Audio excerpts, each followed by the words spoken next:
All right.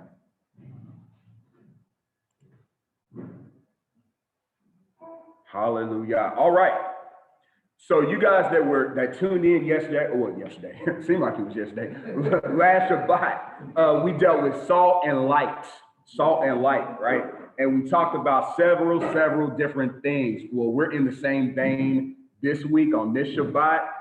You guys that tuned into Teshuvah class, hallelujah, we dealt with this Torah portion, and we was turning over tables. Hallelujah, hallelujah. So we're in the same vein. We're talking about from milk to meat.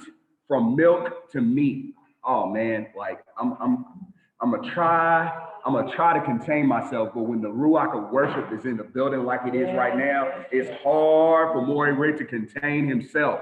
Hallelujah. So from milk to meat, we hear that all the time.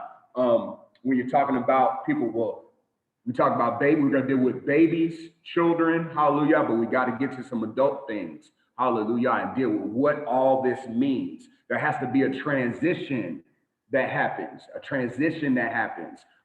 when you go from milk to meat. Most of us adults, we're lactose intolerant. There's a reason for that, because you ain't supposed to be drinking milk no more. You're an adult, right? So let's get to it. Hallelujah. Hallelujah. So from salt to light, salt and light.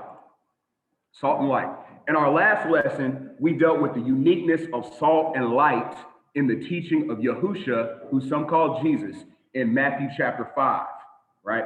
We are called the salt of the earth and the light of the world.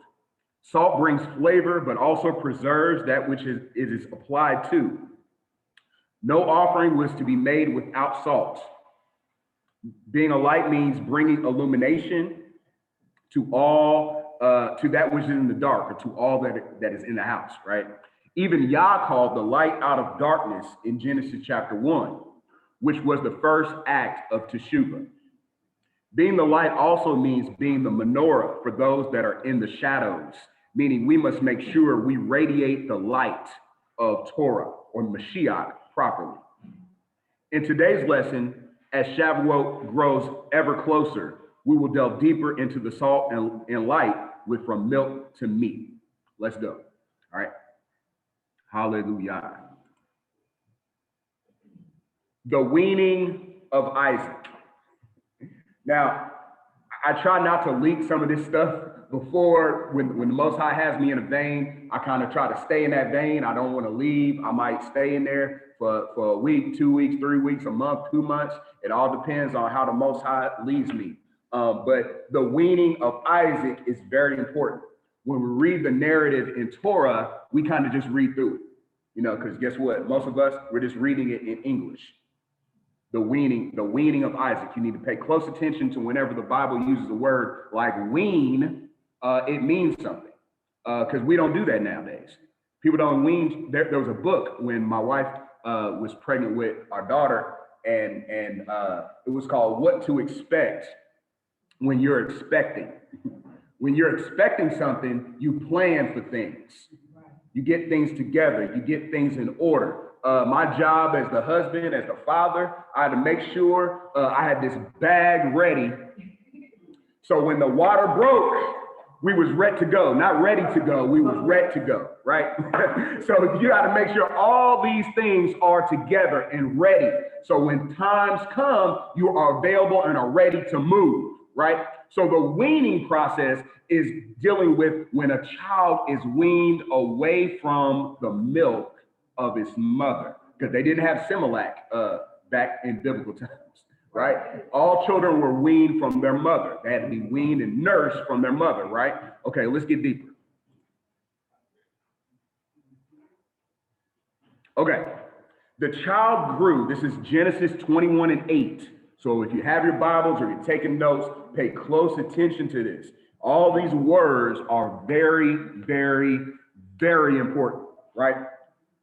Genesis 21:8 says, the child grew up and was weaned. The child grew up and was weaned, and Abraham held a great feast on the day that Isaac was weaned. I can tell you right now, we can stay here the whole time because there's so much to it. And I will also tell you, I didn't even put in the slides what that feast was, who was at the feast. See, we're not just talking about, this wasn't Passover. This wasn't Shavuot. This wasn't Sukkot. This wasn't any of those feasts. I'm going to tell you some of the people that were probably at this feast. Shem was probably at this feast. Eber, you know, where they get the word Hebrew, was at this feast. So this was a big deal because Abraham called all of these people at the weaning of his son Isaac. We'll deal with that. All right, the Hebrew word for wean is GaMaL. GaMaL. Gimel, Mem, Lamed. So I try to highlight it. If you're looking at the screen, the Gimel is in yellow. The Gimel is in yellow. The Mem and the Lamed are in red, right? So that's what wean is, GaMaL, which means to mature and develop completely. To mature and develop completely. It's also the same word used in the ripening or budding of Aaron's rod, Numbers 17, 6 through 9. The GaMaL is also the camel, which is a benevolent animal that requires minimal nourishment. You get on a camel, and I guarantee you, you can travel long distances. It doesn't need to stop and drink water. It doesn't have to do that because it has water storages inside of its body. Let's get a little bit deeper. There's something about the camel when you study the alphabet that, remember, Aleph, Bet, Gimel. Gimel is the third letter of the Hebrew alphabet, right? Benevolence. So we have a king or someone that is righteous leaving the house. The Aleph leaves the bait on a Gimel, on a camel, right? And guess the first person he meets, the first person he comes in contact with is the Dalet, or the bent over man, the one that is in need, that is humble, needing assistance, right? If you understand this, you'll understand the whole narrative of Rebecca, who we're going to talk about this morning, who the sign that she was given, she came out going to a well and watered the camels of the servant of Abraham. Hallelujah. Hebrew letters DNA. Hebrew letters DNA. So you guys should already know this, but for those that have never heard me teach about this, Hebrew letters are very distinct and unique because A doesn't mean apple, B doesn't mean boy, C doesn't mean cat, and D doesn't mean dog. Rather, Aleph, Bet, Gimel, Dalet, they all and all 22 letters have their own unique meaning in context. So you have to understand that, so you understand words not only have meaning, but letters do as well. And within the letters, you see something hidden that you just won't find when you're just reading English. All right. So on the screen, we have what's called a Hebrew alphabet chart.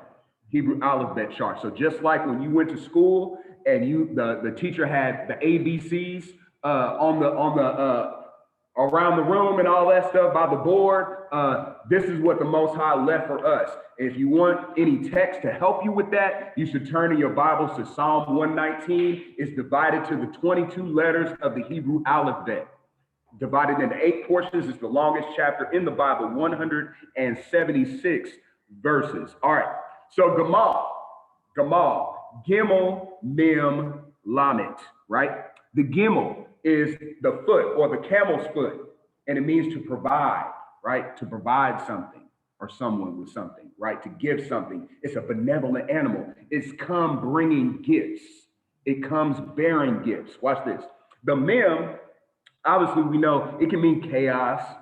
It can mean chaos. It can mean something chaotic, but water, fluidity, or watch this, blood and sustenance, right? Because the camel, when he comes, he has water storages, right? And obviously the Lamed is the shepherd's staff. It means to teach or to guide. How many of you want teaching? You need the Most High to teach you something and to guide you, right? Hallelujah. So from GaMaL, we get the understanding that he has come, the camel comes, or the GaMaL, the weaning, is there to provide for you, to give you sustenance, and to teach you something you didn't know before. Hallelujah. Numbers 17, 6 through 9. Numbers 17, 6 through 9. Moses spoke to the children of Israel, and all their leaders gave him a rod each, for each leader according to their father's houses, 12 rods. And the rod of Aaron was among their rods. So Moses placed the rods before Yahuwah in the tent of witness. And it came to be on the next day that Moshe went into the tent of the witness and saw that the rod of Aaron of the house of Levi had budded and brought forth buds and blossomed and bore ripe almonds. Ooh, so Aaron's rod budded. It budded. So that means that's the same Hebrew word. So a lot of times, that's why you got to be careful with English. English will use a different word, but it's the same word in Hebrew. Same meaning, to bud, to grow, to mature, right? To develop, right? So we're getting somewhere. Remember, our thought is transitioning from milk to meat. Milk to meat. I thought it's interesting. When children are born, they have absolutely zero teeth. You cannot feed a child a porterhouse, right? You cannot. Why? Because they will choke. Look, they'll gum it just like an older person. They'll gum it if they don't have teeth, right? They'll gum it and they'll get the juice, but they cannot chew it because they don't have teeth, right? Their digestive system is not that complex. So they have to be giving something simple to actually get the nutrients. All right. I'm trying to hold back. I'm trying. I want to go. I want to crank, but I can't. Hold on. All right, weaning. With the weaning of Isaac, we see him mature or grow from one stage to another. This is important as there are things that children do that most more mature people just do not do. The words of Rabbi Shaul echo here, as when I was a child, I spoke and understood as a child. But when I became a man, I put childish things away. Yes. One of the key aspects of weaning is the ceasing of drinking milk. You don't drink milk anymore. Look, I used to love me pour some ice cold 2% over some frosted flakes. And I ain't talking about them little baby bowls y'all got. I'm talking about the biggest bowl my mom had in the house. I'm pouring the whole box in there. I can't do that no more. It don't agree with my digestive system no more. Because I've been weaned from that, right? Okay, let's go deeper. Milk. Now, again, I just use an example of 2% that you can find in Myers, Kroger, or Walmart. But in biblical times, they did not, when they're talking about milk, that aspect, especially when you're talking about in a family, we're talking about directly coming from the mother or the matriarch. Yes. Right? Yes. So we're not talking, they didn't have a Jerusalem corner store where they could pick up a half gallon of 2%. They didn't have that. They understood the context. You do not drink the milk of an animal. I just bust y'all whole situation. They did not drink the milk of an animal because humans understood that once you matured and once you were weaned from the milk of your mother, you did not return to the teat again. Can I go? So why would, if I've matured from that, why would I go and drink from the teat of an animal, of a beast? Isn't that unclean? All right. I'm trying to get there. Woo! All right. Natural and spiritual. From a natural aspect, milk contains amino acids, nutrients, enzymes, and proteins that the body needs to grow. Also, once the child has matured and begins to desire solid food, the drinking of milk ceases. Why? Because that's why if you ever have a child and they get a smell or a scent, let me give you something, of some good southern collard greens. You know, when the scent of the smell of collard greens is in the house, what happens to the baby will start to salivate. They will watch you eat collard greens and be like, "Give me some." They don't have teeth yet, but let them get a taste of some green juice. It's over. It's game over. You got to give him solid food now. The child gets his nourishment from somewhere else. In the spiritual, this is the same. There is a transition made from, and the believer is weaned from milk to meat, liquid and solid, right? Let me fit this in because it's not in my slides. We have to mature from the 12 tribes chart. Look, if you've been woke for 3 months, you should know that's been debunked decades ago. We have to transition from trying to find out who the Edomites are, calling everybody that don't agree with us an Edomite. We got to mature from that. Get to the meats, or watch this. Stay away. Some stuff. Look, it's not even milk. That's just fast food. You trying to operate in all these in Torah, and all you've been dealing with is junk food. You trying to click on YouTube to get a word. You can't do that. You in violation. You in violation because how can I circumvent the process of growth? Look, I know I came out of the Pentecostal church. We would have little 8-year-olds put the mic on and they would mimic the preacher. And we was like, oh, they preaching. No, they're not preaching. They're actually just mimicking what they heard the bishop say. Yes.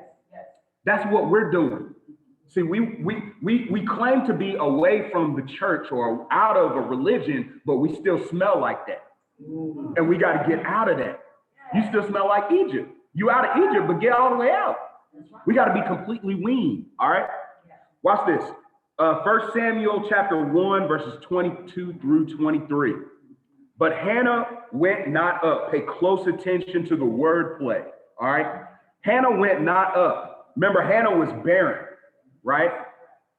For she said unto her husband, I will not, she prayed to the Most High caused her to conceive, right? This is talking about Samuel. I will not go up until the child be weaned, and then I will bring him that he may appear before Yahuwah and there abide forever. Meats. I'm going to wean him from milk and then deliver him to the Most High.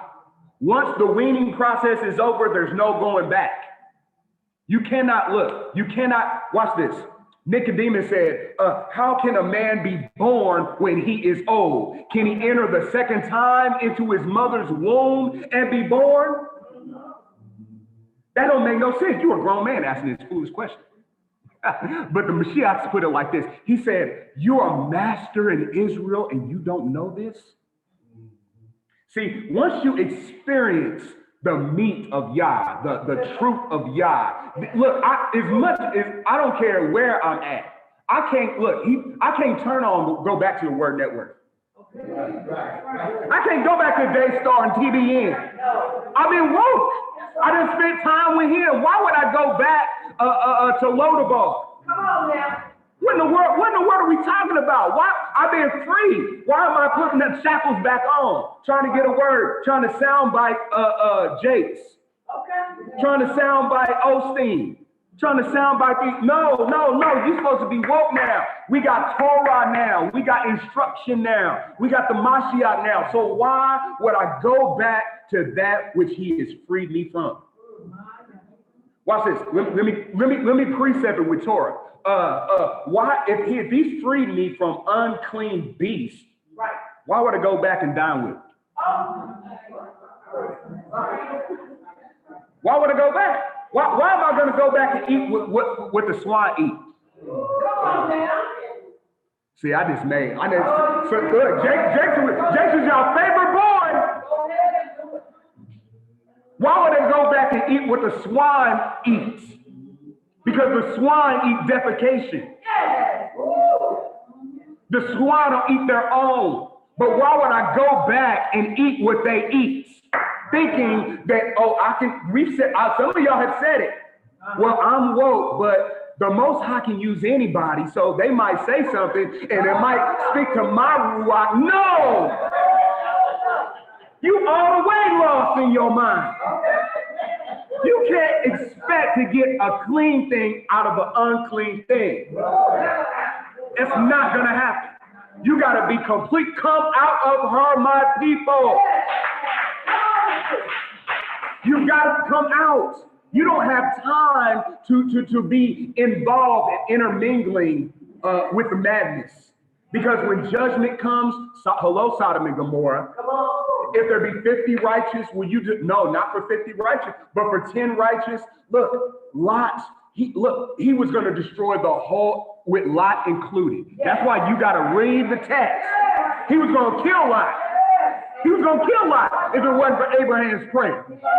So you intermingling with Sodom and Gomorrah is going to get you killed. You playing right now.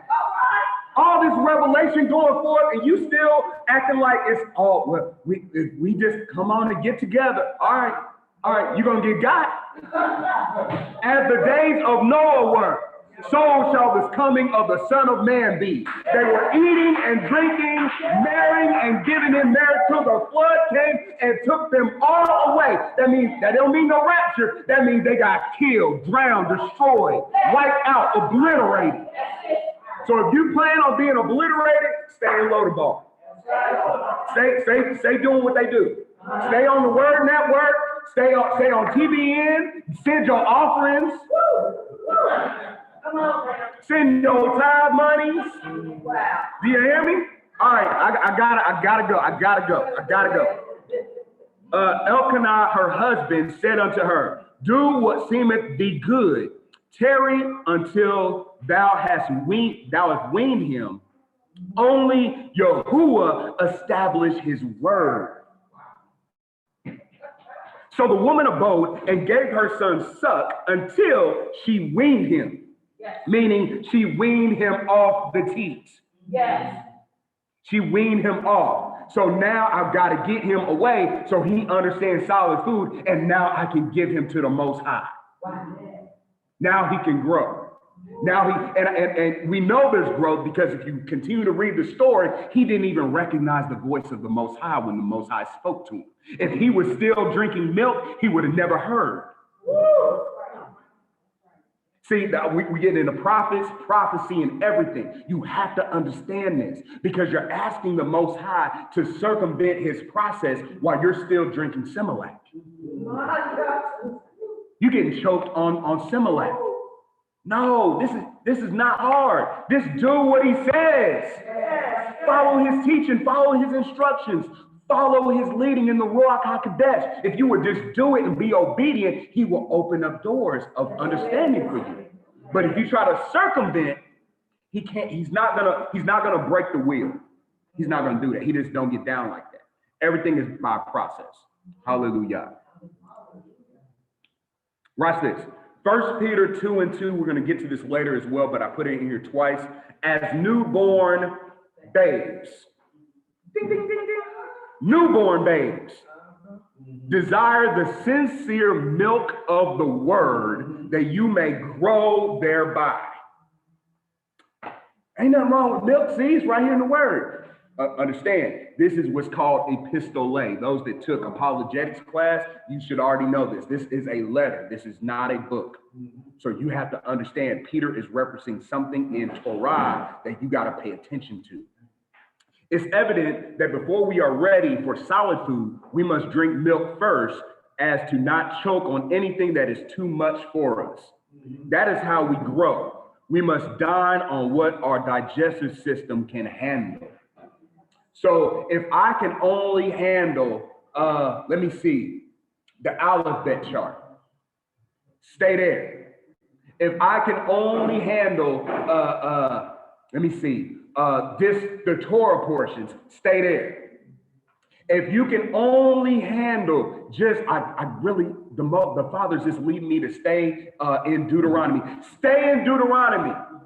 You're not ready for the deeper things. You're not ready for soul. Notice, Hebraically, the 4 levels of interpretation, they never disagree with one another, but you can't jump to soul before you've dealt with Pashad, Remez, and Drash. You can't. Let me make it simple. You can't cut the line. You know when you're in line at school to get your food, and you people line jumping, they call it something else in school. Skipping, whatever. You can't do that. He don't do that. You get a detention for that with the Most High. You got to go to the office. Wow. He don't do that. You have to stay in line and mature at your own level, because what'll happen is once you get to something too heavy or too thick, you will choke on yourself. Hello, the letters of Paul. Come on now. They dubbed me the Paul assassin, and I know I understand.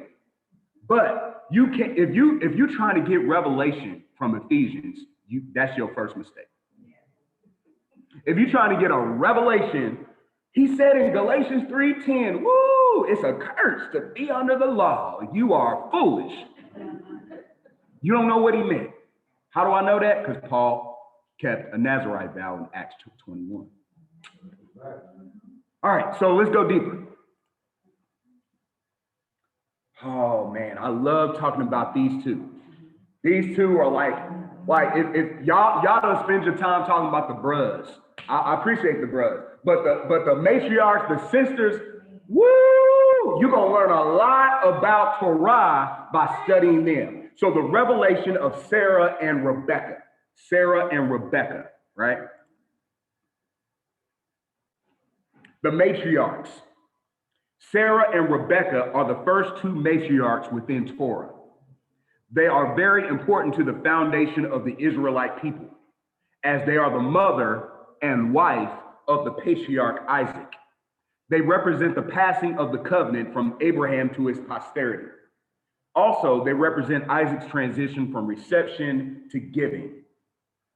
Reception to giving. I'm gonna explain that because it seems like, what are we talking about? So he was receiving everything from Sarah, right? Sarah, he received everything that was his mother. However, when you read the narrative and look at it from a panoramic view, what happened is Rebecca had everything he needed. When before they were married, and they saw each other, and it was almost like there were stars and twinkles in their eyes. I know the word don't say that, but they saw each other, and she had to wrap herself in her veil, because yes, she was a good looking sister, right? But she didn't want all that to be the first thing that he noticed about her, because she was virtuous, right? Let's get deeper. When one is fed milk, they do no labor or hunting for the milk. They are given milk from the mother. When a person eats meat, especially from our ancient culture, they had to go and hunt for food and bring it home to be prepared. You actually you want to cut something up and eat it, right? That's when you know you have an appetite for food, for something deeper. You don't cut milk, it's a liquid. Sea life. All right. And Elohim said to Abraham, as for Sarah, thy wife, thou shalt not call her name Sarai, and I put the Hebrew in there, Shin, Resh, and Yod, but Sarah, Shin, Resh, He. Sarah shall be her name be, and I will bless her and give thee a son also of her. Yea, I will bless her, pay close attention to this, and she shall be a mother of nations, plural. Kings, plural, of people shall be of her. Genesis 17, 15, and 16. Sarah's name means princess, which comes from the Hebraic root Shin Resh Resh Sarar, which means to rule. Because Sarah would have kings come from her, that denotes that she is a queen. Yes. The changing of her name is significant, as it's a transition from familial to a nation of peoples. Peoples would come from Sarah. Notice it went from Yod, the hand, to He, behold. So her name is the same name, it's just one letter is changed. The Yod, which is the hand, changes to He, which means behold or revelation, right? Okay. Genesis 24 and 15. He had scarcely finished speaking when Rebekah, who was born to Bethuel, the son of Milcah, the wife of Abraham's brother Nahor, came out with her jar on her shoulder. This is like, this is one of my favorite chapters in the whole Bible. I love this. So watch this. It says, the maiden was very beautiful. Okay, when the word says a woman is beautiful, like this goes beyond what the magazine, your Beyonce's, your whoever y'all think is good looking, or some of y'all, whatever. It goes beyond that, because when the word says it, it's not just describing physical beauty. It's describing also what's on the inside, right? The maiden was very beautiful, a virgin whom no man had known. Stop. Wait a minute. No man had known her. Whenever it's not even, in modern language, we would say, well, did she have a boy? No, they didn't do that in Israel. It wasn't none of that. The goal when you met someone was to marry them, right? So no man had known her, meaning she was not a fast-tailed girl. Sound like my mama. She was not one of them, because known implies sexual relationship. So why would I get involved? That's actually very spiritual. Why would I actually get involved with something that I'm not in covenant with? Why would I give someone my essence who I'm not in covenant with? She went down to the spring, filled her jar, and came up. She came with a purpose. She's acting as the GaMaL, the third letter. She comes out of the house to go to a man that needs something. In this point of the story, the narrative is Eleazar, the servant of Abraham, right? Rebecca. The matriarch's name means to tie or bind. Okay, this is heavy stuff. To tie or bind, as an ensnarer. I know y'all wasn't ready for that. She kind of ensnared brother Isaac. Because she would, can I say, I'm not gonna get in trouble. She was bad, y'all.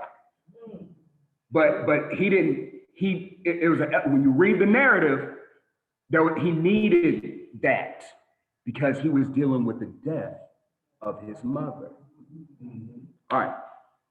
This is interesting because we do not see her until after the death of Sarah. Sarah dies after the binding of Isaac, Genesis 22. So Isaac is bound a couple chapters before, but then his wife is actually the one whose name means to bind or ensnare. Heavy stuff. All right. Although Rebecca was extremely beautiful, that wasn't her best quality. The servant Eleazar asked for a sign, and moments later, Rebecca appears carrying that which holds sustenance, like the camel, right? When he asks for drink, she brings the jar low for him and then offers him drink. If that wasn't enough, Rebecca waters his camels, GaMaL, same word, for weaned, all right? Another sign of her virtuous nature. Drink, my lord, she said, and she quickly lowered her jar upon her hand and let him drink.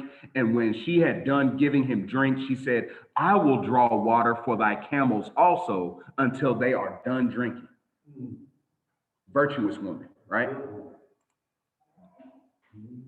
Now, heavy stuff right here. Isaac went out to meditate in the field at the eventide, and he lifted up his eyes and saw, and behold, the camels were coming. We got a lot of references to camels here, don't we? Camels are always mentioned when it's almost like revelation is trying to happen, but you got to catch it because you're reading English. You got to pay attention, all right? It's easier for a camel to go through a needle's eye. Divesting, maturity. That's a lesson on maturity. You got to understand what that means. The camels were coming. Rebecca lifted up her eyes, and when she saw Isaac, she lighted off the camel. Woo! She saw him and had to get off the camel. So it wasn't just Rebecca that was bad. Isaac was a bad boy too. She lighted off the camel when she saw him. This is a sign because remember, he's at a point of contemplation. He don't know, he's unsure of himself. Why? Because he is the soul, even though, yes, our great, all the way great grandfather Abraham had more children than just Isaac. Even though that the Torah records that, remember, he had a brother Ishmael, right? He had a brother Ishmael. And matter of fact, you get to chapter 25, Abraham actually got with Keturah. See, some of y'all don't even know who she is. That's really Hagar, but that's a whole nother lesson. You thought he had 3? No, it was 2, because Keturah and Hagar are the same woman. All right, and had children with her, more children, right? But whenever the Most High mentions the son of Abraham, he says, "Take thou thy son, thy only son," the one who has the covenant with. So Isaac is dealing with all the pressure. He's dealing with what am I going to do? What am I going to do with what I'm, because by this time, he's like 35, 40 years old. He's grown. That's why you got to pay attention. Y'all thought he was just like 16 when this happened. No, he's like mature now. He's completely mature. But he's dealing with things. And he looks up after he says he meditates, murmurs to himself, speaking to himself. To meditate in this passage means to contemplate. Notice where he is in meditation, in a place of decision. He's got to make some decisions. He's in the field. There was a decision or a move that had to be made, right? So as soon as he realizes and looks up, he sees Rebecca, the woman of promise. The how can I say it? It's almost like a type of awakening, a type of meat. He's matured now. And now he is ready to experience more. And just as sure as he's in the place of contemplation, the Most High brings a shift and brings in Rebecca. When there's a shift, you must be aware of the season. Yeah. You cannot be willy-nilly with this. You cannot just be operating, wherever it happens, it's going to happen. No, you actually have to have focus. Desire, passion, right? You got to be passionate about this. You can't just approach this walk and it's going to happen any way it happens. No, you have to have a desire to do the will of the Most High. When there's a shift, you must be aware of the season. Rebecca knew it was well as she quickly dismounts from the camel. She gets off the camel. See, there comes a time you have to get off the camel. You have to get off the milk. Why? Watch this. When you are lactose intolerant and you drink something or eat something that has milk in it, what happens? Oh, you in trouble. Look, don't be in the house after somebody is lactose intolerant and has drank milk. It's going to be a stinky situation. You hear me? You have to get off the camel. You have to get off the milk. You have to put it down. That's not for me no more. I gotta have me, okay? Weaning before prophecy. Weaning before prophecy. Let me say it one more time. Weaning before prophecy. You have to be weaned before you even get there. All right, let's go. 1 Samuel 1, 20 through 24. We already kind of dealt with this, but I'm going to read the whole thing in context. Wherefore, it came to pass when the time was come about after Hannah had conceived that she bare a son and called his name Samuel, saying, because I have asked him of Yahuwah. And the man Elkanah and all his house went up to offer unto Yahuwah the yearly sacrifice and his vow. But Hannah went not up. For she said unto her husband, I will not go up until the child be weaned, and then I will bring him, that he may appear before Yahuwah and there abide forever. Let me stop right here. Many prophets are failing Because they haven't been weaned.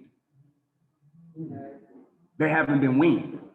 They might have the gift, but they haven't been weaned. They dealing with perversion.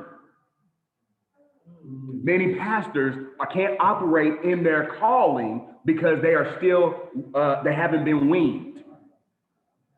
They're still operating in their feelings.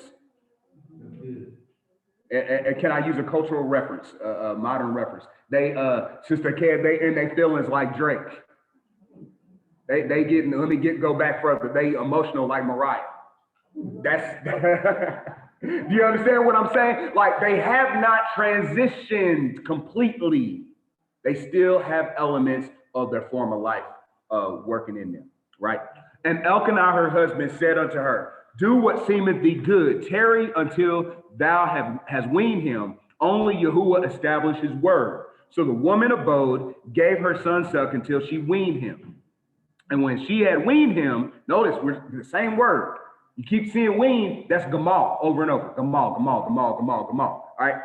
When she had weaned him, she took him up with her with 3 bullocks, 1 ephah of flour, and a bottle of wine, and brought him unto the house of Yahuwah in Shiloh, and the child was young. I gave him and dedicated him to the Most High. Her vow was, if you allow me to bear a seed, a son, Most High, I'm going to give him back to you. But that prophet, he was one of Israel's greatest prophets. He could not be the prophet that the Most High called him to be until he was weaned first. He had to be weaned. Yes. All right, let's go deeper. Precept upon precept. I think Zakim Bateman shouted this out a little bit of this book I'm about to get into. How many of you have heard, what precept that? Bring it out. Precept. Well, what's a precept? Like, have you ever asked in your mind, I hope, well, the apologetic class is going bananas right now because I already know where I'm about to go. Precept, you got to know what a precept is. Can I give you a nugget? A precept is nothing in the New Testament. Nothing in the New Testament. Let's go deeper.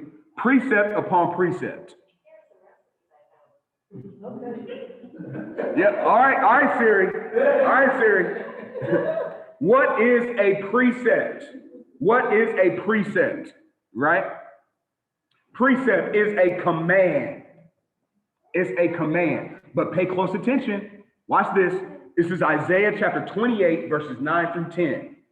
Whom would he teach knowledge? And whom would he make to understand the message?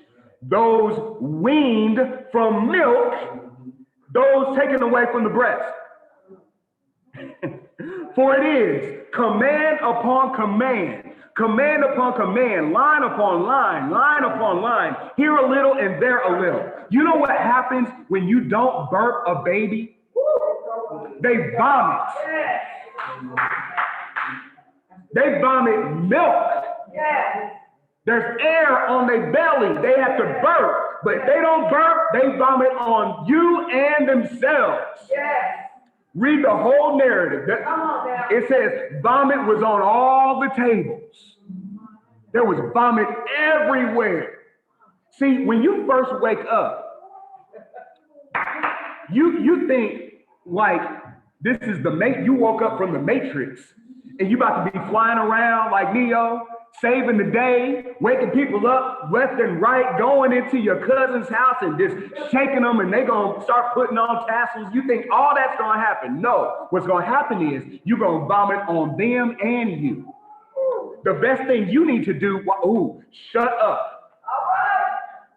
Shut your mouth, shut everything down and get in your word and pray, fast and seek him and worship him. You do not need to be on social media because you're going to make shipwreck of yourself. And watch this, the message.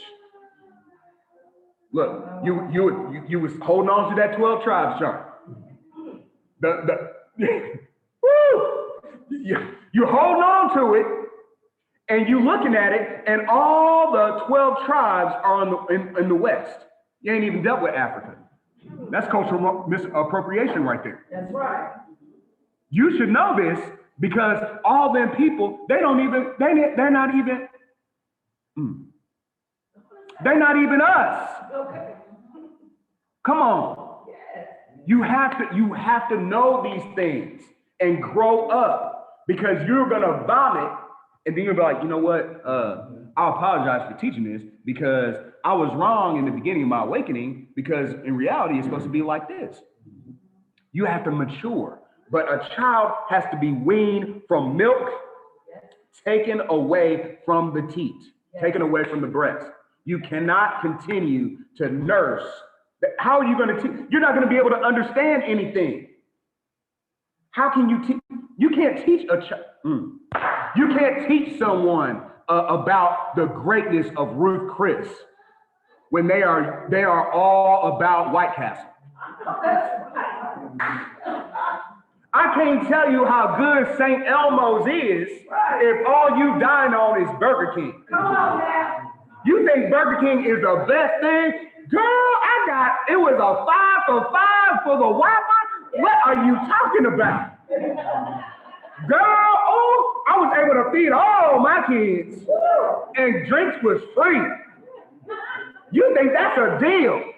Not realizing you're taking in all the stuff that comes with it. Wow. I got me the sack, the 10 sack. I got me a 10 sack, and I was able to feed me and my boy. Man, you better come on with that.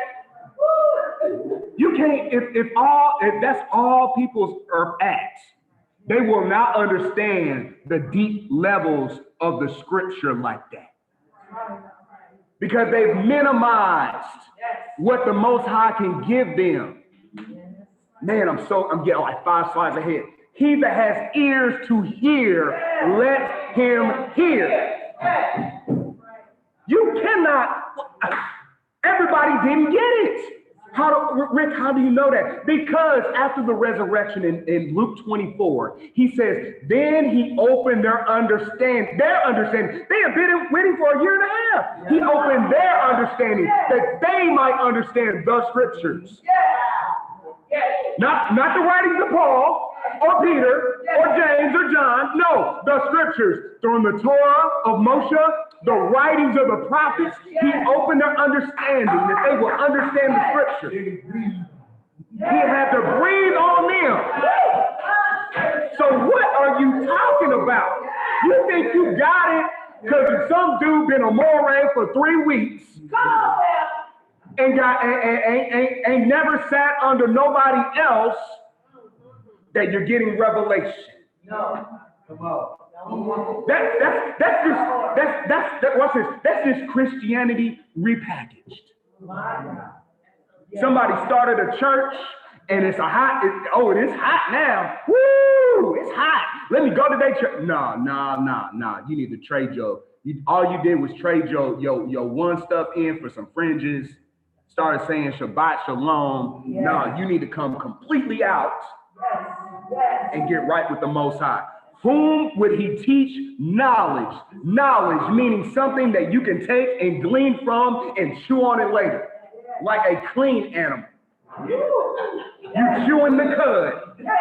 You chewing the cud. Sound like my grandmother. You chew up your food, Ricky. Chew up your food so you don't choke. Chew it up. Chew it up. Chew it up. When an animal that chews the cud is able to regurgitate it and chew it again and then swallow it again. Because there's some juice in it that I didn't have before. Zachary, you better get me out of here, man. All right. Whom would he make to understand a message? To understand, to perceive, to get an understanding, to glean from. You have to be, so this is a double meaning right here. It's a double meaning. You can read it in English, you're like, oh, I got the understanding, but when you read it, understand it from the Hebrew, it reads totally different because it said, zao, baby talk. It's gibberish. That's gibberish in Hebrew. Why? Because then if you read another verse, it says, with stammering lips and another tongue will I speak. This is not talking about when you was in the Terry room at First Street Apostolic Church and they took you in there and you said hallelujah 1,000 miles an hour. That's not stammering lips. That's baby talk. You are talking gibberish. Mama, those are not words. Sometimes I even have to correct myself. When you hear babies talking, you don't talk like them, you talk up to them. Because they're going to mimic your language, your tongue, your pronunciation. You don't baby talk them to the baby, they think you're stupid. You got to get in a position where you are speaking the language and hearing what he says. Hearing in Hebrew, Shema. We didn't sing it today. Shema. Shin, mem, ayin. To crush and liquefy, just like you would something you eat. You crush it with your teeth. It becomes liquid or palatable, and you swallow it. Why? Because it has nutrients in it to give you vision. But you cannot do that if you're still on the teeth, if you're still on the breast. You can't do that. Because you don't understand it. You still need to be birthed. All right, let's go. Woo! He that has ears to hear, let him hear. As newborn babes, desire the sincere milk of the word, that you may grow thereby. 1 Peter 2:2. Notice, the newborns are told by the apostle to desire the sincere milk of the word, because it brings growth. To desire means to crave and seek after with intent. In scripture, Torah is likened to milk. It is, right? From an aspect, it is milk. But you got to turn to Isaiah 55 to know the depths of it, because he said, bring forth milk and wine. It's talking about Torah. So, pashat, milk, wine, sowed. So that's why when you study the word, you read, when you first woke up, Deuteronomy 28, you was like, woo, we the people. Oh, you telling everybody, we the people. Be woke for 3 years and then read it again. You'll be like, wait a minute, this is talking about socio-economical things. This is talking about other things just besides religion and the transatlantic slave trade. This deals with right now. All right, let's go deeper. Hebrews, I'm about to make y'all upset. Hebrews 5:11-14, of whom we have many things to say and hard to be uttered, seeing you are dull of hearing. For when the time you ought to be teachers, you have need that one teach you again, which be the first principles of the oracles of Elohim, and are become such as have need of milk and not strong meat. For everyone that uses milk is unskillful in the word of righteousness, for he is a babe. Yes. But strong meat belongs to them that are of full age, even those by reason of use have their senses exercised to discern both good and evil. Can I simplify that? That's why you tell a child the stove is hot. Don't touch it. Guess what they do? Touch it. Because they have no understanding. They want to touch it. Don't. Look, you can play outside, don't cross the street. Guess what they do? They cross the street. Don't do this. I don't want you hanging around these particular people. You know what they do? They do it anyway. Because they don't have understanding. They're still in a place of a baby. And the sad part is, you got grown babies now. Because, look, milk, they slinging milk, and they're drinking milk, thinking they're being deep. But watch this, they're vomiting on themselves and each other. That's why the writer says, the time, you should be teaching by now. You should be preaching by now. You should be able to, and I ain't necessarily talking about like a shepherding type of person. I don't mean it like that. But I mean leading your house in prayer. Leading your house in worship, leading, teaching, being able to teach small. You should be able to do that now, but you are dull of hearing. This is what Hebraically to signify. It's like taking dirt and mud and just sticking it in your face, in your ears. You're dull of hearing. The same Hebraic principle is used, man, I'm so jumping ahead. Leviticus chapter 11 and chapters 15 and chapters 20, when it's dealing with, where it talks about thou shalt not make thy soul abominable. That's what you do. You make yourself dull. But you think you're deep. You're not deep because you're still choking on milk. All right. You have need of one teach you again the first principles of the oracles of Elohim and have become such as need of milk. We still dealing with the 12 tribes chart. You still trying to figure out what's on it? Can I wear fringes or not?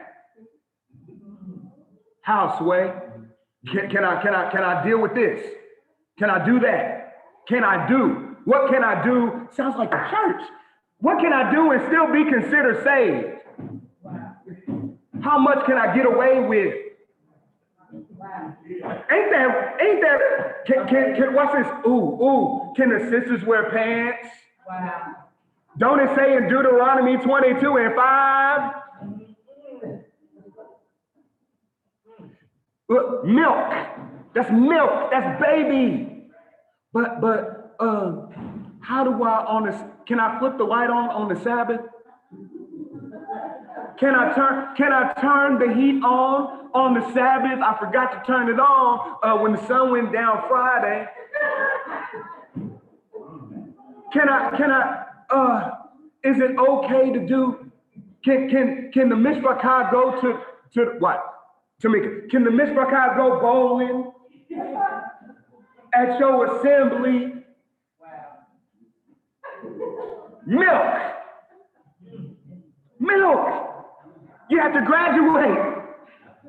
You need a diploma. Somebody get them a diploma. Yes. Do you hear me? We got to grow up. We ain't got time for this. We got souls to win. Yes. Look, I know y'all love me, but check this out. I get people want to debate your more. Yeah. Want to debate. Zach ain't. My wife has to say, Rick. She'll look at me and she already knows what I'm thinking. And it's like the person who explained this the best, well, two people. One is a character, one's a real person. Ron Dalton said, Rick, it's like a fly in a cage around a lion. you don't even pay attention to that stuff, right? Or Iman knows a lion doesn't concern himself with the opinions of the sheep. That's right. You ain't got no time. You a lion. That's right. You destroyed him. And then watch this. If you do something like that, what have you really won? Because if it's not about winning souls,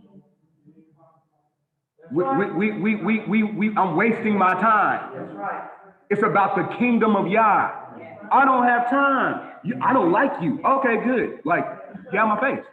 I don't lose sleep over that. That's right. You have to mature, right? You have to mature. He's got so much in store for you, but we are getting stuck and hung up on the 20 instead of going to the 80. Wow. Let me go. Woo. How is your hearing? No, when you go to the doctor, they check your hearing. How's your hearing? Sons, heed the discipline of a father. Listen and learn discernment. For I give you good instruction. Do not forsake my teaching. Do not forsake my Torah, some the scriptures will say. To hear in Hebrew, Shema means to hear and respond with obedience. One of the signs of growth is actually a changed walk. The instructions will be heeded with faith in the Mashiach. Not only will your diet change, but your walk and behavior will change as well.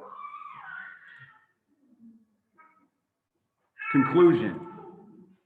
All right, so we had a Torah portion, and y'all get me in Leviticus, and I go bananas. You hear me? I go bananas because it's one continuous thought. So you think, well, chapter 11 is about the dietary instructions. Chapter 12 is about this. Chapter 14 is about leprosy. Chapter 15 is dealing with this. Chapter 16 is dealing with Yom Kippur and blah, blah, blah. But remember, this is one complete thought, right? Therefore, you are to distinguish between clean and unclean animals, and between clean and unclean birds. Do not make yourselves detestable with an animal, bird, or reptile that I have set apart for you to regard as unclean. Rather, that's verse 25. Verse 26 says this. Rather, you people are to be holy from me. You are to be Kodesh for me, because I, Yahuwah, am Kodesh.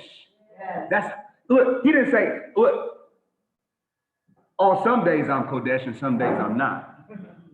I embody what it is to be Kodesh.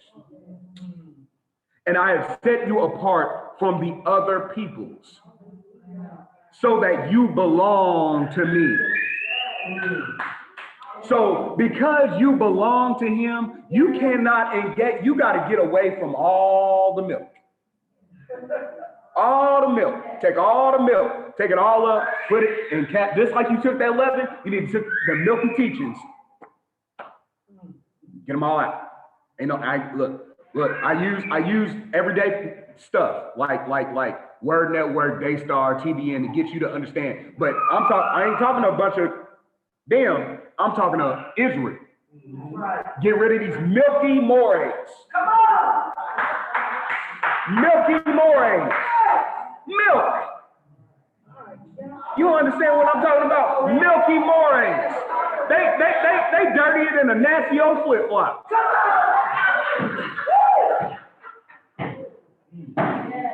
They tell you, and let me explain it like this. Let me explain it like this. You don't know how they live. You don't know how they live. So how can you take their teaching seriously? Look, how are you really going to understand the depths of Torah and you're grabbing at everything? You're grabbing at it. From you know them on Instagram. Y'all Instagram buddies, you're one of their followers. So yeah, it's easy. Because I can sit under so-and-so. No, you need to know these people that labor among you. Yes. Because you live in milky. You live in like a hot freestyle life. You can't do that. Not in the awakening. You don't have time for that. It's easy. Look, in Christianity, what people would do is they will leave a church to go to a bigger church. I'm so to hide. Yes. Because then what happens is the pastor doesn't know them. That's right. And they can continue doing what they want to do. That's right. And they can say, well, I go to Bishop so-and-so's church. You know what I'm saying? Yes. I go to Bishop so-and-so's church, and they're like, really? Why are you acting like that? You know what I'm saying? Why are you acting like that? You acting so milky. That's the same way in the awakening. I know more ain't Rick. I know more I Coletta. No, you don't. Because what happens is the more time you spend around the Most High, you take on the characteristics of one that is a disciple. Yes. You put away things. Notice the disciples were called the Talmudim, the followers of the way, right? They were so tight and followed Yahusha so much that Peter wasn't even talking like Peter no more. Read Acts. It says they took knowledge that they had been with Yahusha. These are unlearned men. They didn't go to none of our rabbinic schools. And they talking like him. You should have the same thing said against you. Wow. Look, I know them. They went to Arlington. I know them. They went to Tech. They was raised in Harville. They talking like Yahusha. There's more to it. We have to graduate and go from milk to meat. Hallelujah. Hallelujah. Milk to meat. The closer we walk with Yah, the more he reveals to us. There comes a time when we must mature into the strong meat of the word. Isaac transitioned from one level to the next. Samuel had to be weaned from milk before he was dedicated to the service of Yah as a prophet. Those that truly understand precepts and teachings are those weaned from milk and drawn away from their nursing mother. When we don't mature, we become dull and cannot be effective as salt and light. We place ourselves under the bushel and are thrown out and trampled by others. Matthew 5:13-14. This is why Yahushua would repeatedly teach, he who has ears to hear, let him hear. Let's decide to grow. Hallelujah. Hallelujah. Hallelujah.